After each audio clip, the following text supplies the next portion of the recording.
Assalamualaikum warahmatullahi wabarakatuh.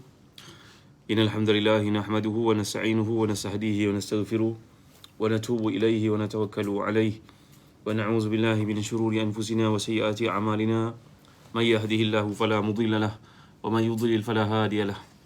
Allahumma salli wa sallim wa barik ala Muhammad wa ala ali Muhammad kama sallaita wa sallamta wa barakta ala Ibrahim wa ala ali Ibrahim fil alamin innaka Hamidum Majid. Amma ba'd. Man, tolong ambil air. Alhamdulillah, syukur pada Allah SWT kerana dapat kita bertemu lagi pada malam ni. Saya Muhammad Hakim, Suziania, wa sahlan bikum. Syahrun Bahrudin, semua sahabat yang ada pada malam ni. Jangan lupa share video ni pada teman-teman yang lain. Nak pahala terpijak, tak sedap pula bunyi dia. Pahala mudah dapat tak? Kerana Nabi yang salam pesan kepada kita supaya menyampaikan balighu anni walau ayah, sampaikan daripadaku walaupun sepotong hadis. Jadi pada malam ni Siti Fatimah, kita nak belajar sedikit hadis daripada kumpulan hadis-hadis yang membuktikan bagaimana Al-Imam Asy-Syafi'i telah membangunkan mazhab yang mulia ini berpandukan kepada Quran, kepada hadis, bukannya seperti yang didakwa oleh segelintir manusia bahawa mazhab Syafi'i ini berpegang kepada pandangan-pandangan peribadi. Jadi tuan-tuan dan puan yang dikasihan, buku yang menjadi rujukan kita pada malam ni adalah kitab yang bertajuk Al-Bulgha fi Ahadithil Ahkam mimma ittafaqa alaihi Syaikhan.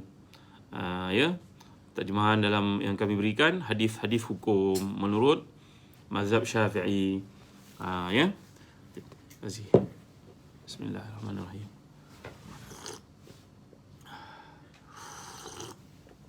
Alhamdulillah. Jadi mari sama kita mengenali pengarang kitab ini. Tak kenal tak cinta orang kata, supaya kita mengetahui bagaimanakah pentingnya buku ini untuk kita baca. Pertamanya kita berkenalan dengan pengarang kitab ini yang namanya Ibn Mulaqin. Nama sebenar beliau Umar bin Ali bin Ahmad bin Muhammad bin Abdullah Al-Ansari Asy-Syafi'i. Gelarannya adalah Sirajuddin Abu Hafs Ibn Nahwi dan Ibn Al-Mulaqin. Beliau dilahirkan di Kahirah pada hari Khamis 22 Rabiul Awal 723 Hijrah.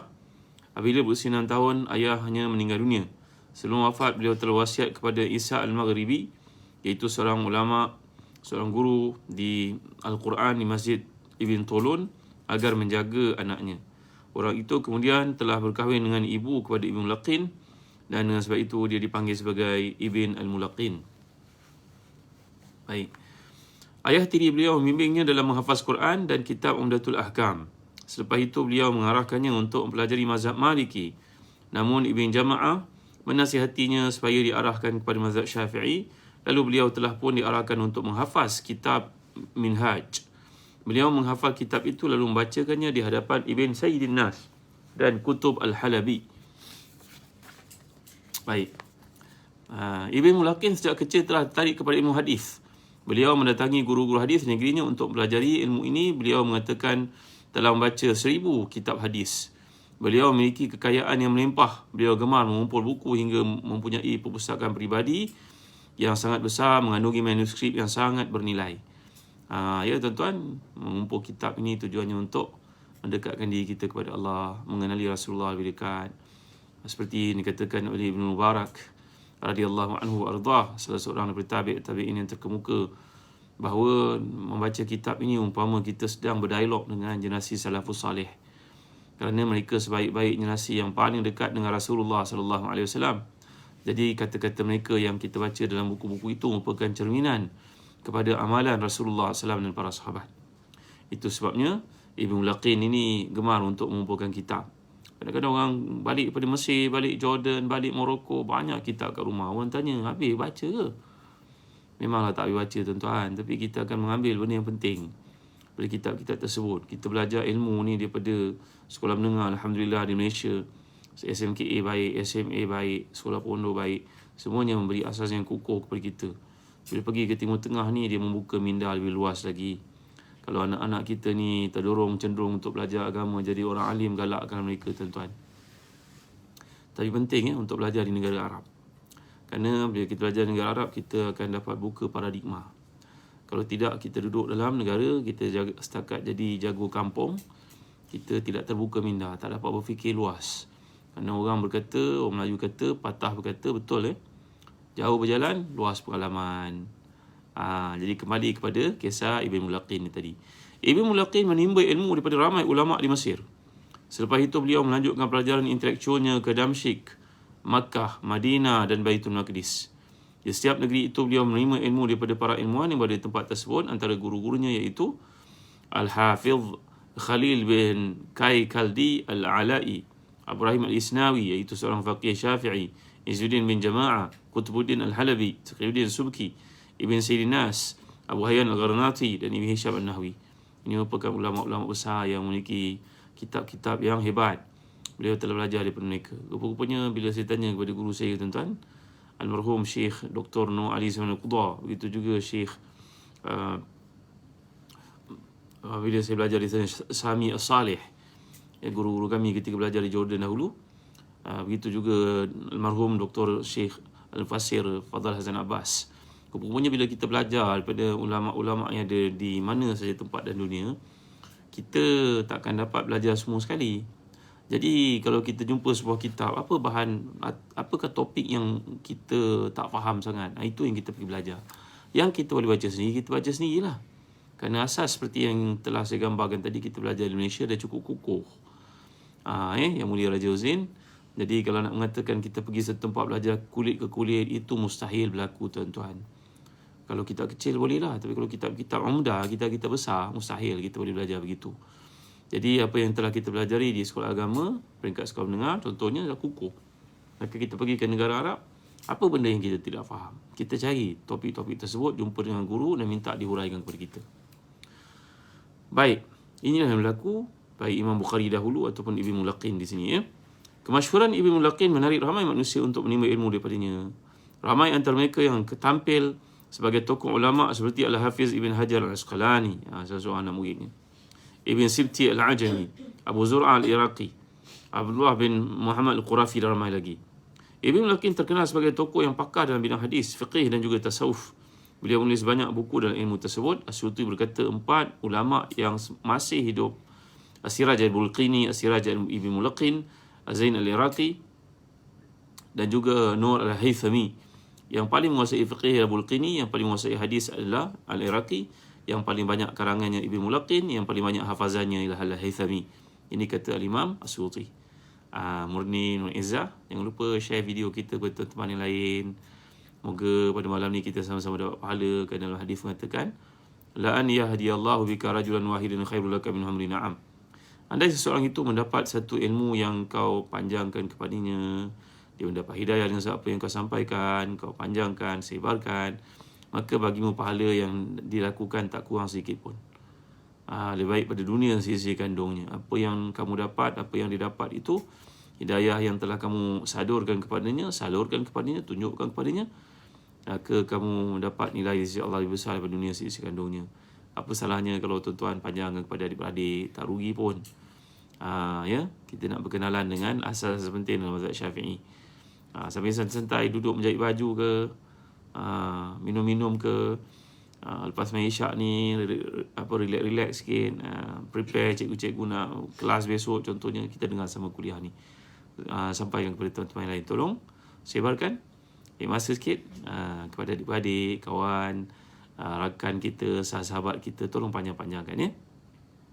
Baik, antara karangan Ibn Mulaqin ialah Irsyad Nabi ila Tasyi' Tanbih, Al-Ashbah wa Nazair, Al-I'lam bi Fawaid Umdatil Ahkam, Ikmal Tahzib Al-Kamal, Al-Badr Al-Munir fi Takhrij Ahadith Asyar Al-Kabir, Tuhfatul Muhtaj ila Adilatil Minhaj, Al-Bulgha fi Ahadith Al-Ahkam, Tazkiratu Ulumil Hadith, Tabaqatul Awliya. Jadi nampaknya paradigma Imam Ibn Mulaqin begitu luas. Beliau, terima kasih yang telah share teman-teman yang lain ni. Suhailah, terima kasih. Barakallahu fikum. Kafa Aqliyah. Tolong share kepada teman-teman Zarina. Baik, jadi Ibn Mulaqin ni menguasai ilmu fiqihnya, ilmu hadisnya, ilmu tasawufnya, ilmu bahasanya. Jadi banyak kitab beliau yang merangkumi berbagai perkara. Ibn Mulaqin wafat pada malam Jumaat 16 Rabiul Awal 804 Hijrah jenazah beliau dimakamkan di Mesir. Ya Allah, banyaknya ulama yang wafat di Mesir. Imam Syafi'i kita wafat di sini, ya. Ada peluang nanti, mudah-mudahan kalau musim Covid ini, pandemik ini berakhir, mudah-mudahan nanti kita boleh ziarah Mesir bersama dengan Zazan Travel. Nak pergi tak? Nanti saya tunjuk pada tuan-tuan kubur Imam Syafi'i, saya bawa tuan-tuan untuk ziarah. Banyaklah makam para ulama kat sana. Makam para awliya, para anbiya, para awliya, para asfiya, ya. Okey. Baik, kita lihat pada muka surat XV. XV ni apa ni? 15, nombor Roman. Terima kasih Cik Aida, Cik Da Syuhaida, terima kasih. Farid Misbah, Salam Muhammad Rizal, ya. Baik, dengar, hadis hukum ialah hadis yang bincangkan tentang hukum-hukum berkaitan dengan perbuatan mukallaf. Hadis-hadis dalam kategori ini menjadi tumpuan ulama sejak dahulu lagi. Mereka menghimpun, mengira dan mengkaji hadis-hadis tersebut. Perkara yang jelas tercermin dalam bagai ucapan para salaf dan imam mujtahid yang menjadi ikutan umat. Abdullah bin Al-Mubarak yang wafat pada 111 Hijrah berkata, bilangan sunnah iaitu hadis-hadis hukum daripada Nabi SAW kira-kira 900. 900 saja. Dengar dulu, Seorang pula berkata Abu Yusuf membilangnya sebanyak 1100 hadis. Ibn Mubarak berkata Abu Yusuf mengambil daripada lagi sumber dan hadis-hadis lemah.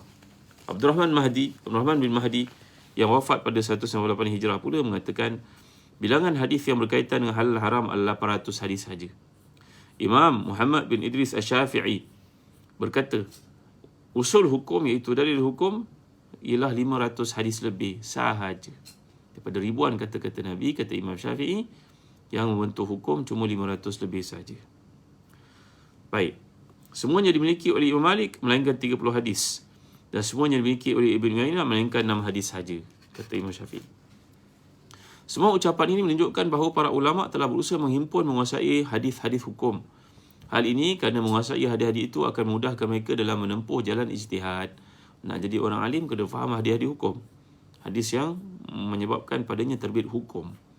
Ada hadis bersifat mawa'iz. Mawa'iz ni maknanya motivasi, cerita-cerita. Ada hadis yang bersifat hukum. Maka ulama-ulama ni telah mengira dengan jumlah yang mereka katakan itu.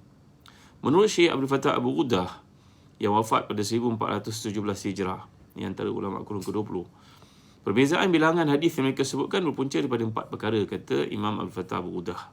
Yang pertama, cara kiraan. Setengah daripada mereka mengira suamatan yang memiliki 2 jalur sanad berbeza sebagai 2 hadis.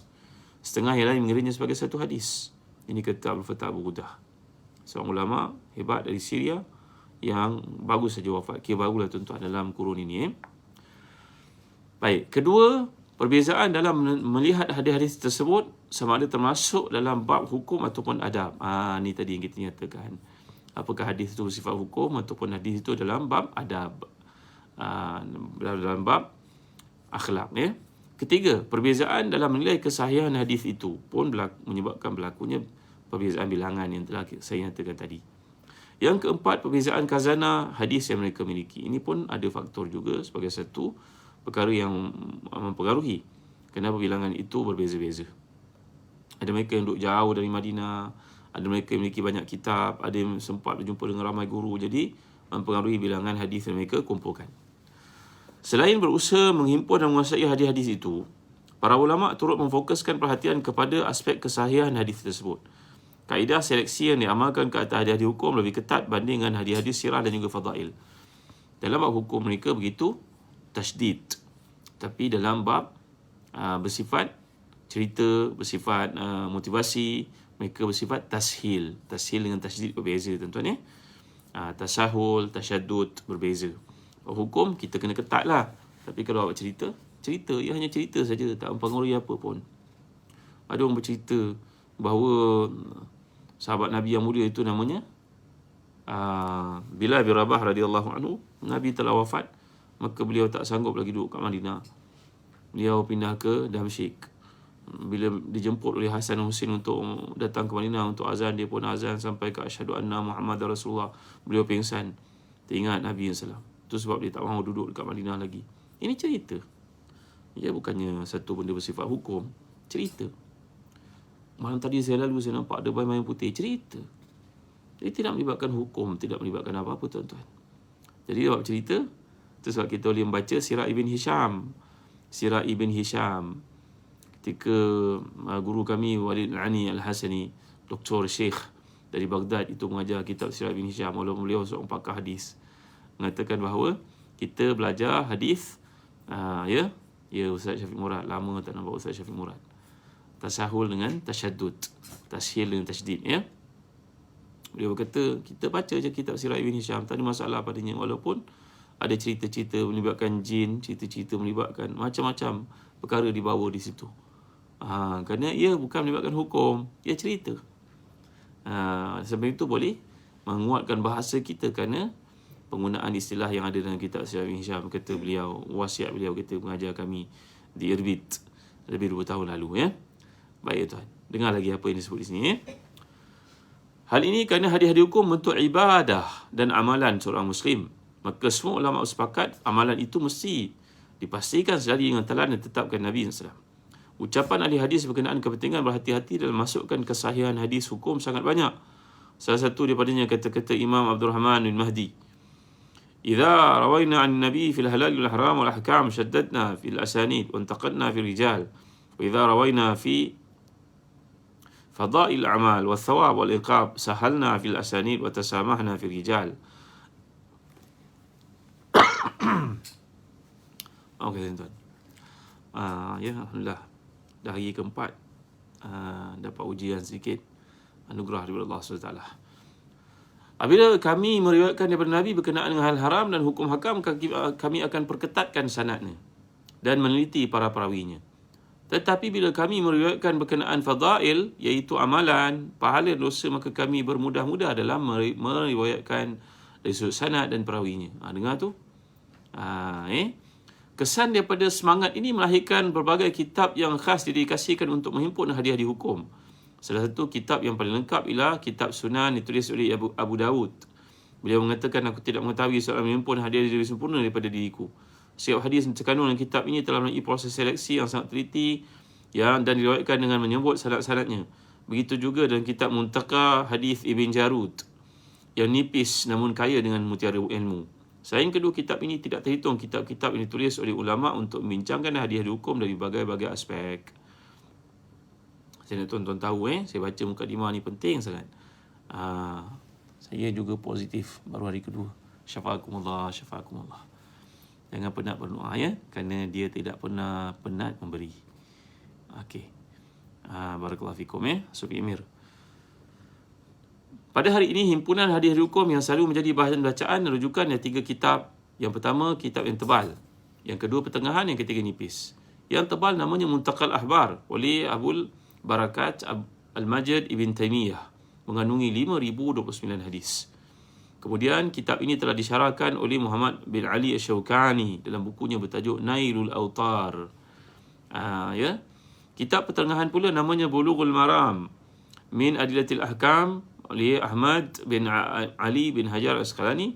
Hadis-hadis yang terhimpun di situ sebanyak 1,456 hadis. Alhamdulillah. Kedua kitab ni telah saya pelajari ketika di Jordan dahulu, iaitu Nailul Autar dan juga Bulughul Maram daripada Syekh Dr. Abdul Nasir Abu Basal, hafizahullah. Sekarang menjadi Menteri Agama di Jordan.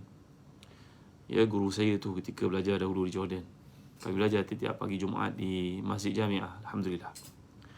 Terutama ulama yang menulis syarah bagi kitab antaranya Al-Amir As-San'ani, Muhammad Siddiq Hasan Khan, dan juga guru yang terkemuka, guru kami Syekh Nuruddin Ikhtiar di Syria. Adapun kitab yang nipis ialah Umdatul Ahkam min Kalam Khairil Anam oleh Abdul Ghani Al-Maqdisi yang mengandungi 430 hadis riwayat Bukhari dan juga Muslim. Sebagaimana Bulughul Maram, terlalu ramai ulama yang mensyarahkan kitab ini sampai ke hari ini. So tuan-tuan nampak susu galuh. Ni saya bercerita kepada tuan-tuan Dr. Aziza, ya, Nek Jasni, barakallahu fikum. Jangan lupa bawa kawan-kawan kita hadir dalam majlis ilmu ni, walaupun dengar-dengar saja bersama dengan anak ke keluarga ke, ya. Mudah-mudahan semuanya ada pahala pada malam ni. Jangan lupa, tolong share. Baik, walaupun bicara ni berat, hanya dipelajari oleh mereka yang berserban, berjubah di fakulti-fakulti syariah, tapi tak apalah, dengar-dengar saja tuan-tuan, habis dia. Adapun kitab ini, oleh kerana hadis-hadis hukum menjadi asas wacana fiqah dan juga mazhab, setengah ahli hadis menghimpunkan hadis-hadis menjadi hujah bagi dan juga dalil dalam mazhab mereka. Bagi mazhab Syafi'i, antara usul terawal dalam kitab ini adalah kitab yang bertajuk Musnad Imam Asy-Syafi'i yang ditulis oleh Muhammad bin Yaqub Al-Assam. Walau bagaimanapun kitab ini hanya menghimpun sedikit sahaja daripada hadis-hadis yang digunakan Imam Syafi'i, tokoh hadis yang paling sempurna menghimpun dalil mazhab Syafi'i ialah Abu Bakar bin Muhsin Al-Baihaqi dalam berbagai kitabnya, contohnya Sunan Al-Kubra, Ma'rifah Sunan Al-Athar, Sunan Al-Sughra, Al-Khilafiyat dan banyak lagi. Jasa beliau dalam bidang ini diiktiraf oleh Imam Al-Haramain dalam ucapannya, setiap pengikut mazhab Syafi'i berhutang budi kepada Imam Syafi'i kecuali Al-Baihaqi yang Imam Syafi'i pula terhutang budi kepadanya. Ni kata siapa tuan-tuan? Kata Imam Al-Haramain, Al-Imam Al-Juwaini. Selepas Al-Baihaqi, usaha ini dilanjutkan dan dikembangkan untuk tokoh hadis mazhab Syafi'i. Salah seorang daripadanya Umar bin Ali bin Ahmad Al-Misri yang terkenal dengan nama Ibn Mulaqin yang sedang kita baca kitabnya sekarang. Ya. Jadi kitab Al-Bughah ni sangat mirip dengan Umdatul Ahkam karangan Abdul Ghani Al-Maqdisi. Kedua-dua buku ini menghimpunkan hadis hukum yang menjadi dalil para fuqaha. Walau bagaimanapun Al-Bughah memiliki keistimewaan tersendiri kerana memperkhususan perbahasannya pada hadis-hadis yang menjadi dalil mazhab Syafi'i sahaja. Selain itu, susunan bab dan hadis dalam kitab ini mengikut susunan terdapat dalam kitab Minhajul Talibin oleh Al-Imam An-Nawawi, sekaligus kitab rujukan penting bagi mazhab Syafi'i mutaakhirin. Jadi kitab ini perlu dimiliki oleh setiap orang pengamal mazhab Syafi'i Malaysia dan untuk Asia umumnya.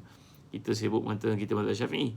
Tahu tak dalil apa yang digunakan dalam mazhab Syafi'i dalam mendasarkan satu hukum? Ya, jadi inilah keistimewaan yang terdapat dalam kitab Al-Bughah. Panjang lagi tuan-tuan mukadimah ni. Saya akan baca lagi pada waktu yang lain. Tapi kita terus pergi kepada hadis yang pertama daripada kitab ni. Ni tuan. Saya pernah bincang kepada tuan-tuan, bila kita mulakan satu bicara daripada kitab, mana-mana kitab sekalipun, kita doakanlah untuk penulis atas usahanya mengumpulkan bahan yang sangat bernilai buat kita ni. Moga-moga ada pahala untuk kita dan untuk mereka. Bismillahirrahmanirrahim. Qala al-musannifu rahimahullah wa nafa'na bi ulumihi fid dharain amin. Berkata pengarang iaitu Ibn Mulaqin, mudah-mudahan Allah mencurahkan rahmat yang banyak ke atasnya di atas manfaat mengumpulkan kitab hadis ini yang akan menjadi rujukan buat kita untuk memahami dasar pijak dalam mazhab Syafi'i. Moga memberi manfaat kepada kita dunia akhirat.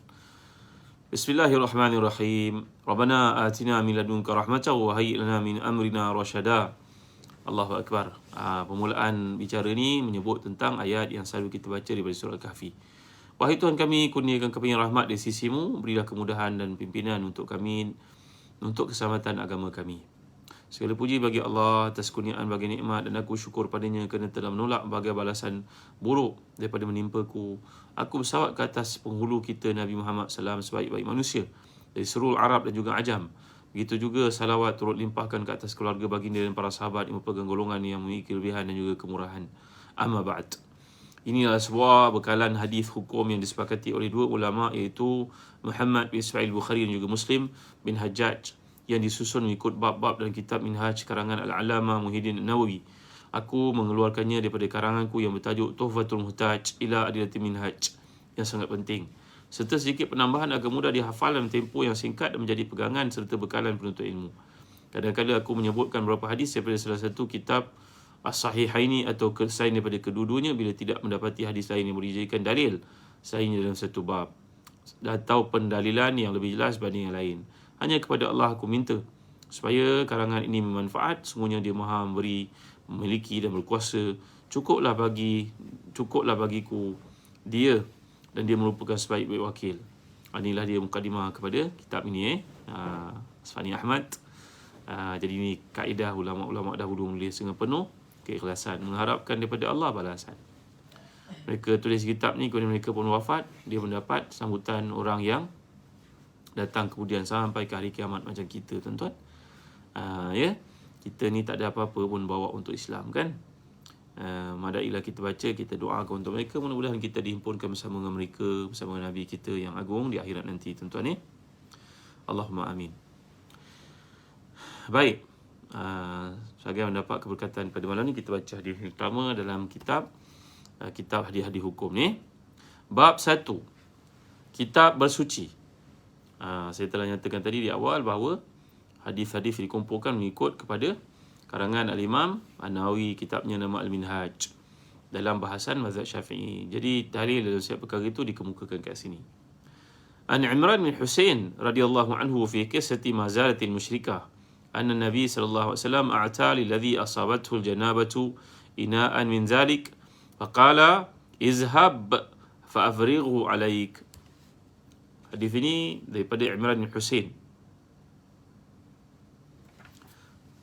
radhiyallahu anhuma, dalam kisah melibatkan berkenaan dengan bekas kulit milik seorang wanita musyrikah, bahawa Nabi memberikan satu bekas dipenuhi air kepada seorang yang berjunub, lalu baginda bersabda, pergilah dan siramlah tubuhmu dengan air tersebut. Baik, hadis ini riwayat Imran bin Husain, ada dalam Bukhari dan juga Muslim. Imran bin Husain ini merupakan seorang sahabat Nabi antara yang paling awal masuk Islam. Bapanya masuk Islam selepas ni, Husain ni.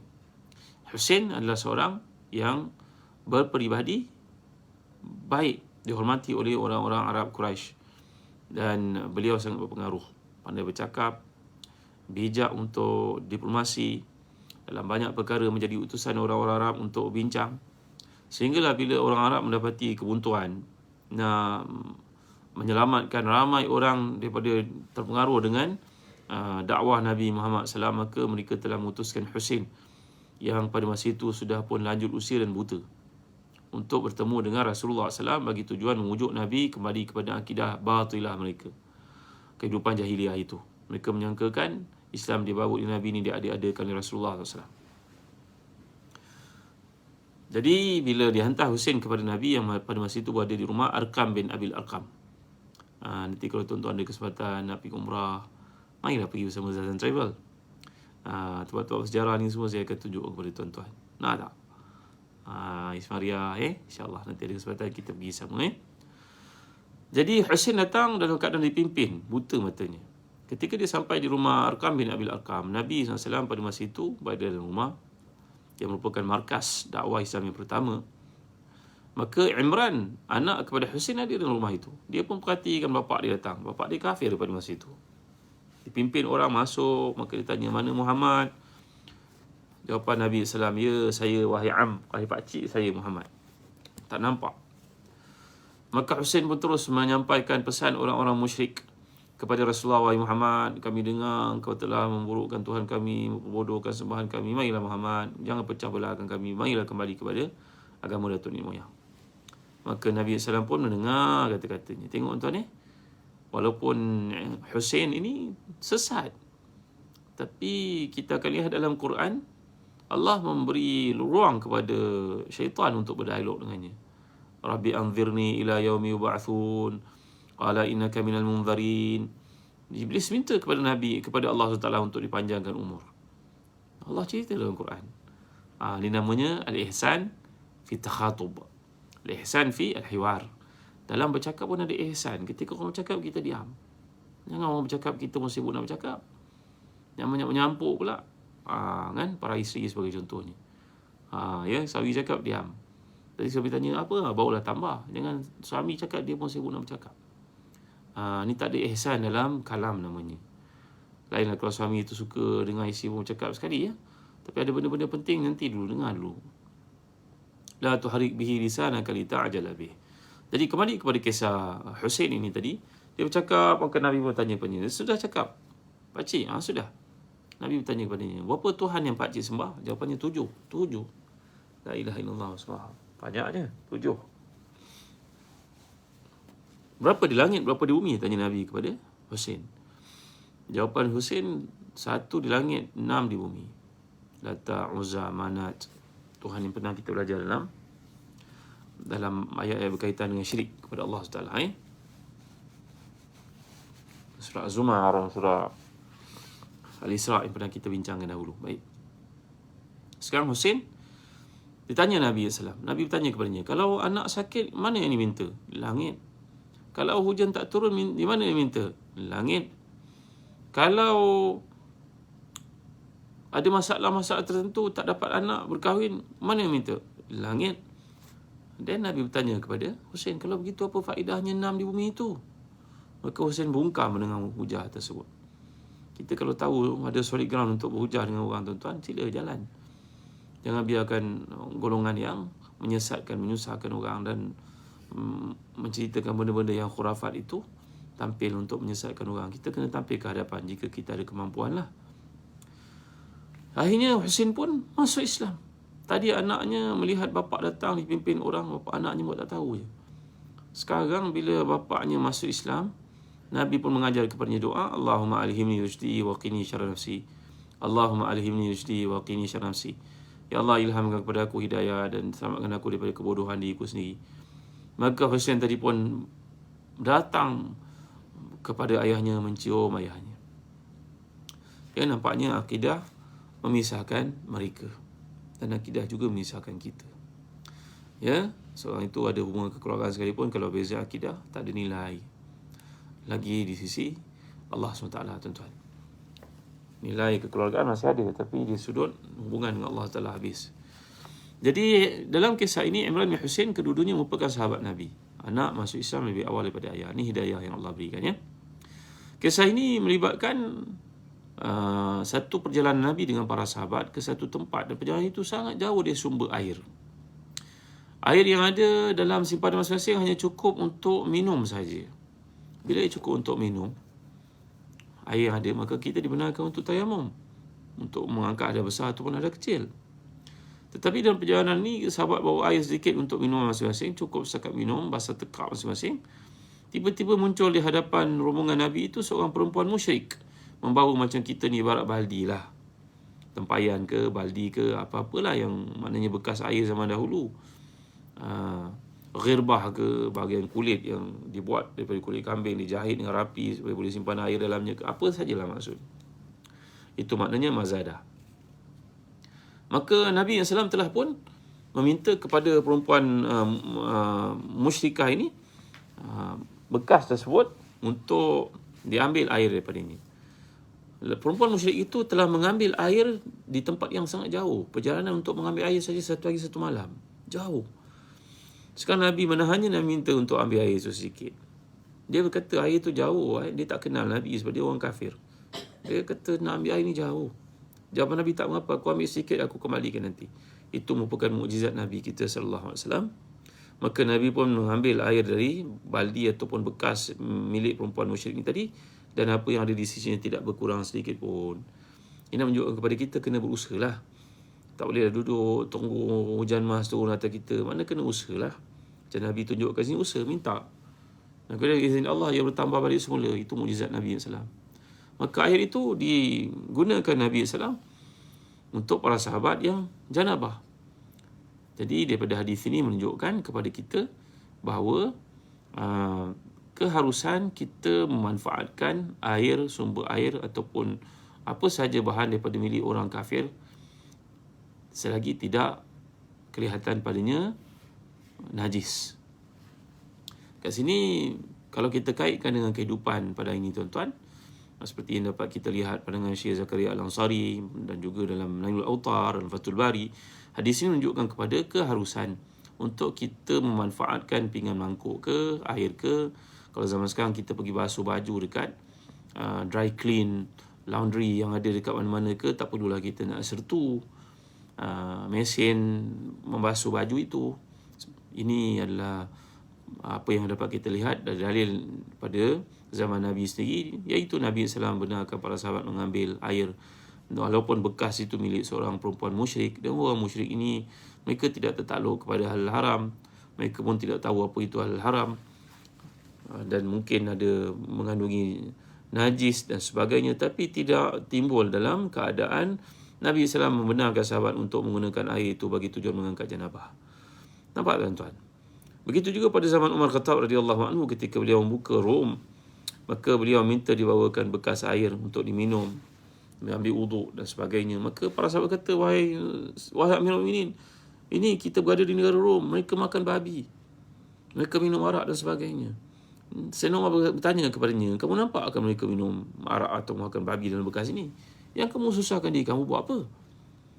Nampak tak, tuan-tuan? Ini adalah bersandarkan kepada amalan Nabi kita sendiri sallallahu alaihi wasallam. Jadi kalau kita pergi basuh baju dekat dry clean laundry, kita beli rumah orang bukan Islam, kita pergi ke hostel yang mana sharing pinggan, mangkuk dan sebagainya disediakan di dapur, maka janganlah kita buat kerja orang jahil, tuan-tuan. Pergilah datang ke sebab itu, pergi sertu satu rumah pula dengan kapet-kapetnya, pergi sertu. Ini adalah buatan orang jahil. Sedangkan hadis Nabi tak menyusahkan kita buat begitu. Basyiru wala tunafiru, yassiru wala tu'assiru. Mudah kan?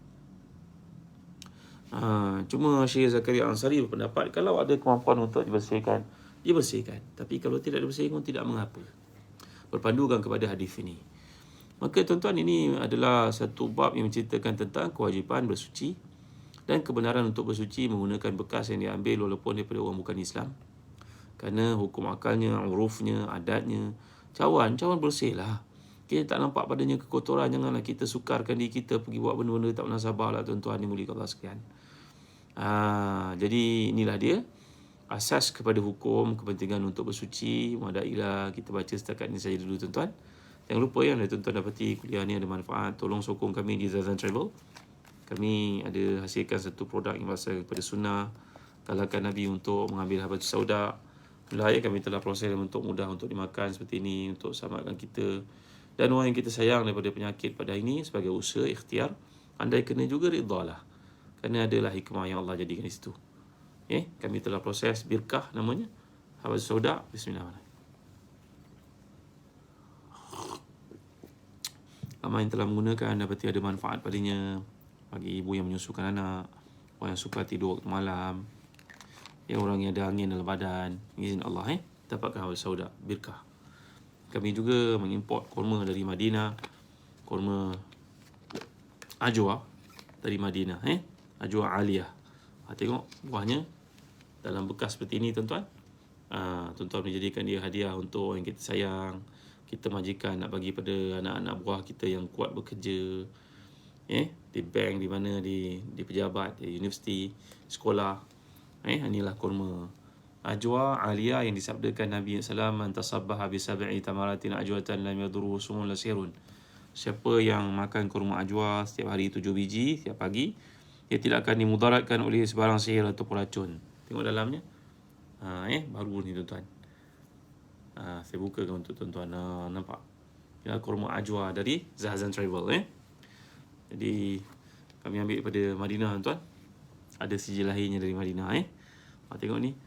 Dapatkan kurma mekjol juga daripada Zazan Travel. Alhamdulillah. Dari Palestin. Kurma-kurma premium ini boleh kita jadikan bekalan kita dalam perjalanan. InsyaAllah tak lama lagi nak puasa sunat dan puasa fardu nanti. Mudah-mudahan kurma ni manfaat untuk kita. Hadiahkan kepada teman-teman kita, sahabat kita, siapa saja, ayah ibu kita kat kampung dan sebagainya. Jadi tuan-tuan yang dimuliakan, setakat ini saja dulu kuliah kita pada malam ni. Bagi tuan yang belum join Telegram sahabat Ustaz Zazan, tolong join sekarang. Ajak teman-teman kita, insyaAllah ada banyak perkongsian kat situ ya, sahabat-sahabat yang mulia. Ada doa-doa yang dikumpulkan ya. Terima kasih tuan atas sokongan tuan-tuan dan doa untuk kami semua yang sedang ditimpa ujian sikit saja. Begitu juga sahabat kita yang juga yang sedang ditimpa ujian sekarang, apa saja bentuk ujian. Moga-moga Allah merahmati kita, memberikan kepada kita ganjaran yang besar di sisinya. Wa ma asabakum min musibatin fa bima kasabat aydikum ya'fu an katsir. Terima kasih Beswood. Cikgu Rohaya, terima kasih.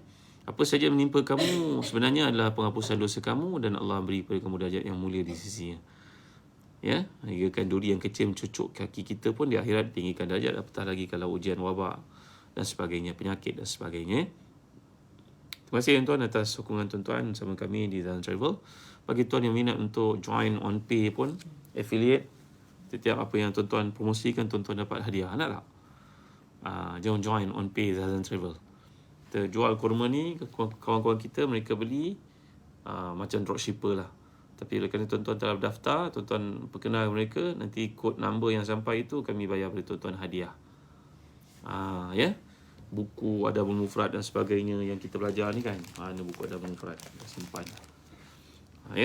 Jadi mudah-mudahan segala yang tuan-tuan beli di situ, tuan-tuan promosikan, tuan-tuan dapat bahagian. Jadi sama-samalah tuan-tuan join.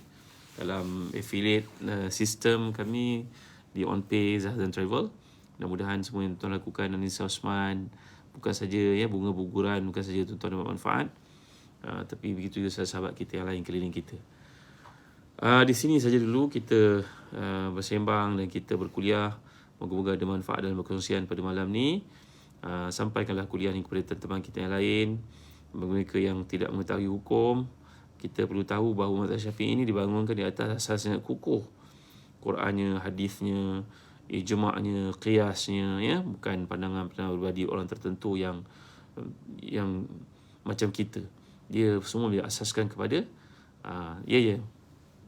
Money Penny, Sarah, jom join, main sama. Ahmad Faisal, main join sama Haji Khairul Nisa, jangan lupa. Baik, terima kasih. Setakat ini kita tangguhkan dengan baca suratul Asr tasbih kafarah. Bismillahirrahmanirrahim. Al-'asr innal insana lafi khusr illa alladhina amanu wa 'amilus salihat wa tawassaw bil haqq wa tawassaw bis sabr. Subhanakallahumma wa bihamdik asyhadu an la ilaha illa anta astaghfiruka wa atubu ilaik. Alhamdulillahirabbil alamin wassalatu wassalamu ala asyrafil anbiya'i wal mursalin sayyidina Muhammadin wa ala alihi wa sahbihi ajma'in. Allahumma ighfir lana dhunubana wa liwalidina warhamhum kama ra'awna shighara. اللهم آت نفوسنا تقواها وزكها أنت خير من زكاها أنت وليها ومولاها برحمتك يا أرحم الراحمين. اللهم انفعنا بما علمتنا وعلمنا ما ينفعنا وزدنا علما يقربنا إليك يا رحمن. اللهم آت نفوسنا تقواها وزكها أنت خير من زكاها أنت وليها ومولاها برحمتك يا أرحم الراحمين. اللهم طهر قلوبنا من نفاق وأعمالنا من رياء وألسنتنا من الكذب وأعيننا من خيانة فإنك تعلم خائنة الأعين وما تخفي الصدور. Ya Allah, bersihkan hati kami daripada nifaq, amalan kami daripada riak, lidah kami daripada berdusta, mata kami dari melihat benda-benda yang haram. Sungguhnya Engkau mengetahui segala yang terdapat dalam hati dan apa yang disembunyikan di mata, ya Allah. Allahumma kfina bihalalika an haramika wa aghnina bifadlika amman siwak. Ya Allah, cukup kami dengan halal dan mencari yang haram. Peliharalah kami, kaya kami dengan meminta kepadamu, bukan kepada manusia, ya Allah. Rabbana atina fid dunya hasanah wa fil akhirati hasanah wa qina azabannar. Rabbana la tada' lana fi maqamina hadha dhanban illa ghafarta ولا مريضا إلا شفيت ولا هما إلا فرجت ولا دينا إلا قضيت ولا مصيبة إلا نفست ولا دينا إلا قضيت ولا عزبا إلا زوجت ولا عقيما إلا أنجبت لا ولا حاجة من هوائج الدنيا والآخرة يا لك رضا ولنا فيها صلاح إلا أديتها وقضيتها ويسرتها يا رب العالمين. Ya Allah, jangan ada seorang pun yang hadir pada malam ini yang memerlukan kepada hidayah yang Engkau berikan kepadanya, ya Allah. Jangan ada seorang pun yang jahil yang Engkau beri ilmu kepadanya, ya Allah. Jangan ada seorang pun memiliki aib yang Engkau tutupkan baginya. Jangan ada seorang pun yang akan musafir yang Engkau selamat pergi dan baliknya. Jangan ada seorang pun yang sakit yang Engkau sembuhkan dia, ya Allah. Jangan ada seorang pun yang hutang yang Engkau tunjuk jalan keluar kepada hutang-hutangnya, ya Allah. Jangan ada seorang pun yang zalim yang Engkau biarkan kepadanya berhenti pada kezalimannya. Jangan ada seorang yang zalim yang Engkau selamatkan dia pada kezaliman orang terhadapnya. Jangan ada seorang pun yang berkahwin yang Engkau kurniakan untuknya sama ada suami yang salih ataupun isteri yang salihah yang akan bahagia dengan akhiratnya. Jangan ada seorang pun yang memperoleh anak yang Engkau beri kepadanya zuriat yang salih yang salihah yang akan bagi menjadi mendoakan untuknya sebab kematiannya. Wahai Tuhan yang Maha Pengasih, Maha Penyayang, yang Engkau beri kepada kami segala yang hajatkan takkan mengurangkan sedikit pun daripada khazanah-Mu yang sangat luas. Wahai Tuhan yang Maha Pengasih, Maha Penyayang, Maha Pengampun, bagi-Mu nama-nama yang sangat mulia, sifat-sifat yang maha terpuji. La ilaha illa anta subhanaka inna kunna minaz zalimin. Allahumma rahmataka narju fala takilna ila anfusina tarfata 'ainin wa aslina sya'na kulla la ilaha illa anta. Wa sallallahu ala sayyidina Muhammad wa ala alihi wa sahbihi wa sallam. Alhamdulillah rabbil alamin. Taqallahu minna minkum tuan. InsyaAllah jumpa lagi pada malam esok. Esok nak baca kitab apa pula ya? Apa kitab nak baca besok?